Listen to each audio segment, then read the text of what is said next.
I will start my reading practice from the book Magic Words, and here I am. Music is not the only domain that shows such greater gender differences. Children's books are dominated by male characters, and even when animals are used, they are three times more likely to be male. In textbooks, three quarters of the people mentioned are male. In films, only 30% of speaking characters are women. In business school case studies, only 11% of protagonists are female.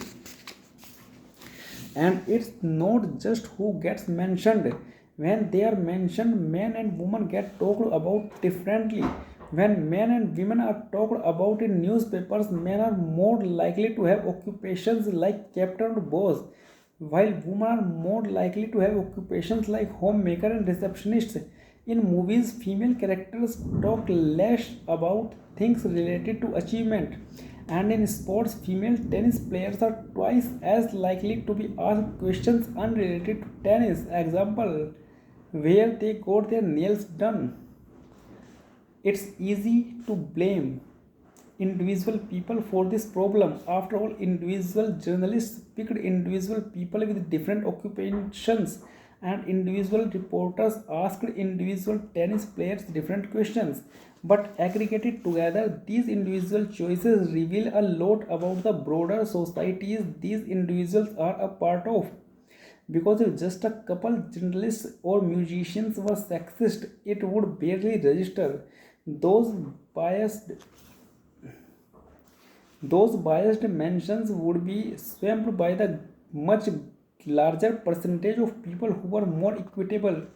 The fact that these biases persist across hundreds, thousands, or even millions of examples, however, suggests that something deeper is going on, rather than reflecting something about a couple of individuals and the individual choices they made.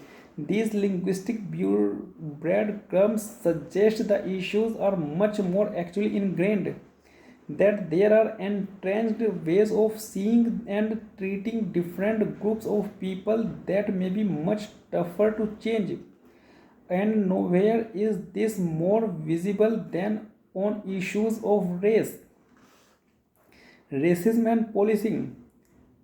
Breonna Taylor was killed on March 13, 2020. Soon after midnight, police officer burst into a 26-old emergency room technician's apartment. Taylor was in bed at the time, and in the confusion that ensued, the police fired 32 times, striking Taylor 6 times and killing her. George Floyd was murdered on May 25, 2020. Floyd has used a $20 bill to buy a pack of cigarettes from a convenience store, and the clerk, thinking that the money was counterfeit, called the police. 17 minutes after the first police car arrived, Floyd was pinned beneath three officers, unconscious. Less than an hour later, he was pronounced dead. These are only two examples of police force involving African Americans. The incident sparked an outcry throughout the United States, led to a resurgence of the Black Lives Matter movement, and catalyzed national debates about race and policing. Between those high profile incidents, though, what is often lost in the everyday interactions between police officers and their communities. By some estimates, more than 25% of the population comes into contact with a police officer at some point during a year, and the most common interaction is during a traffic stop. Beyond their frequency, these interactions are quite consequential.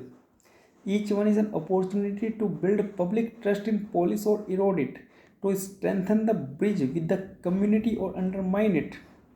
But when are these everyday interactions like, and are black and white community members treated differently? The answer seems to depend on who you ask. Black community members report more negative experience with police officers. They describe being treated less fairly, more harshly, and with less respect. More than three quarters of African Americans, for example, said police do not treat black as fairly as they do whites. Police officers, not surprisingly, see things differently. Most reject the notion that their behavior is biased. They see the deaths of black people as isolated incidents that are driven by a few bad apples or the circumstances at hand.